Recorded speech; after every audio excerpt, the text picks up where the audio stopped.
बिहार में कृषि उत्पादन और उत्पादकता को बढ़ाने के लिए व्यवहारिक उपाय क्या क्या हो सकते हैं, इस वीडियो में हम लोग ये जानेंगे। यह मेंस एग्जामिनेशन के लिए काफ़ी इंपॉर्टेंट टॉपिक्स है। इस वीडियो में हम लोग इस क्वेश्चन का जो आंसर है वो बिहार के पर्सपेक्टिव में लिख रहे हैं, तो मैंने बिहार यूज़ किया है। लेकिन यदि वो मध्य प्रदेश से रिलेटेड पूछा जाए, उत्तर प्रदेश से रिलेटेड पूछा जाए, तो आंसर यही होगा। केवल वहाँ पर बिहार की जगह पर उत्तर प्रदेश, राजस्थान, मध्य प्रदेश या जिस किसी भी स्टेट के बारे में पूछा जा रहा तो वो स्टेट हो जाएगा।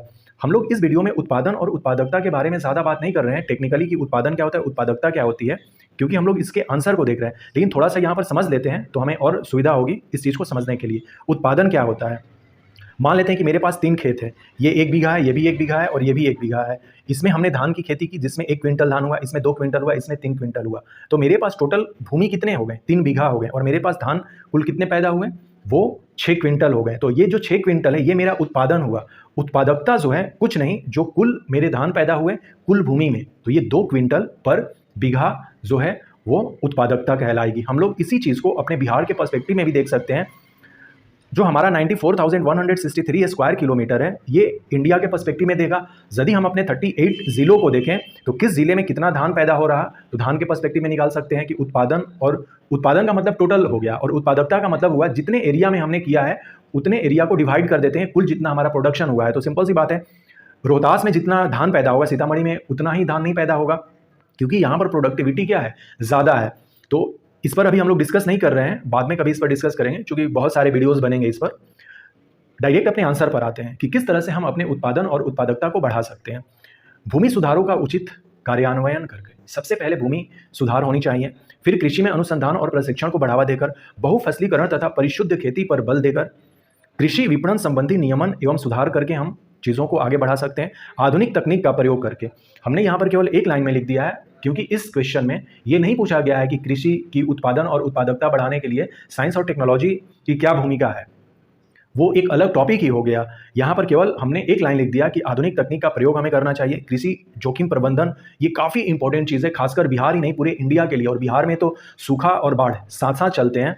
तो ये जोखिम है कृषि को लेकर, इसका मैनेजमेंट होना बहुत ज़रूरी है। तो इस पर डिटेल्स में हम लोग एक बार कर सकते हैं। केवल यहाँ पर अभी हम लोग एक एक लाइन देख रहे हैं कि हम अपने उत्पादन और उत्पादकता को कैसे बढ़ा सकते हैं। सतत कृषि को बढ़ावा देकर, सिंचाई सुविधाओं की पर्याप्त व्यवस्था करके। अब जैसे सिंचाई सुविधाओं को अच्छे से करने के लिए 7 निश्चय जो हमारा प्रोग्राम चल रहा है, जैसे 7 निश्चय सेकेंड जो है अब हम लोग इंट्रोड्यूस कर दिए हैं, जिसका टाइम पीरियड 2020 से 25 के बीच में है। इसमें सिंचाई की बात की गई है कि हर खेत तक सिंचाई का पानी, किसानों को मृदा परख तकनीक का ज्ञान देकर, उच्च उत्पादकता वाले बीजों को उपलब्ध कराकर, खेती पर जनसंख्या के जो बढ़ते बोझ हैं उसको कम करके, किसानों द्वारा उर्वरकों या कीटनाशकों के उचित अनुपात में प्रयोग को बढ़ावा देकर, कृषि में निवेश के लिए वित्तीय अभाव को दूर करना और कृषि उत्पादों के लिए बाजार पहुंच को बढ़ाना, समर्थन मूल्य का तार्किक निर्धारण करना। इसके साथ ही साथ कृषि में संस्थागत सुधारों के प्रति नौकरशाहों में उदासीनता के भाव को कम करना और राजनेताओं में इच्छा शक्ति को बढ़ाना।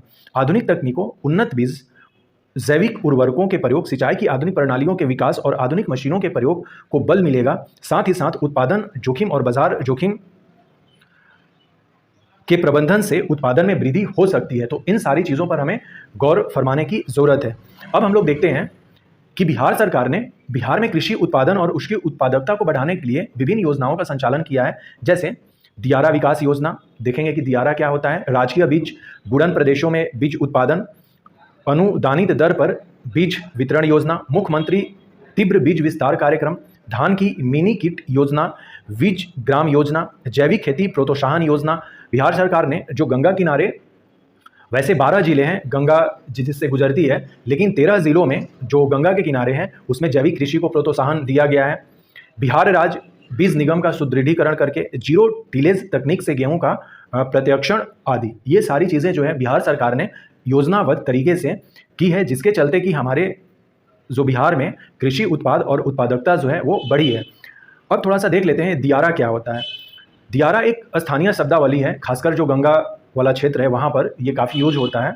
गंगा और जो गंडक रिवर है बिहार में, उसमें दियारा क्षेत्र काफ़ी मिलते हैं। आप पढ़ सकते हैं इसको, चूँकि हम लोग दियारा के बारे में अभी नहीं पढ़ रहे हैं, दियारा के बारे में बाद में हम लोग देखेंगे। दोआब और दियारा जो है दोनों अलग अलग चीज़ें होती हैं। दियारा जो है काफ़ी फल और सब्जियों के लिए जाना जाता है। इसमें काफ़ी तरबूज की खेती की जाती है दियारा क्षेत्र में। ये कुछ इमेजेस है जैसे गोपालगंज का ये न्यूज़ है कि दियारा में होगी सब्जी की खेती, आएगी खुशहाली। इस तरह से दियारा क्या होता है कि एक जगह है, जैसे गंगा नदी बहती है पूरा चौड़ा, ये आप साइड में देख पा रहे होंगे रिवर है। फिर क्या होता है, बाढ़ के समय में पानी से भर जाता है, लेकिन बाढ़ का जब पानी उतरता है तो वो खेत बन जाता है और उस खेत में काफ़ी बढ़िया से सब्जियों और फलों की खेती की जाती है। फलों में खासकर ये वाटरमेलन जो है, तरबूज, इसकी खेती काफ़ी की जाती है, ककड़ी की खेती की जाती है, सब्जी की खेती की जाती है।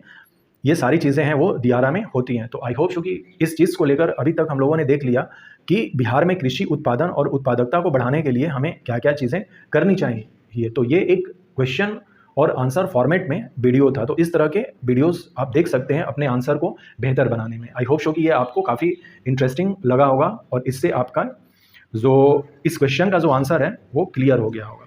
मिलते हैं अगले वीडियोज़ में।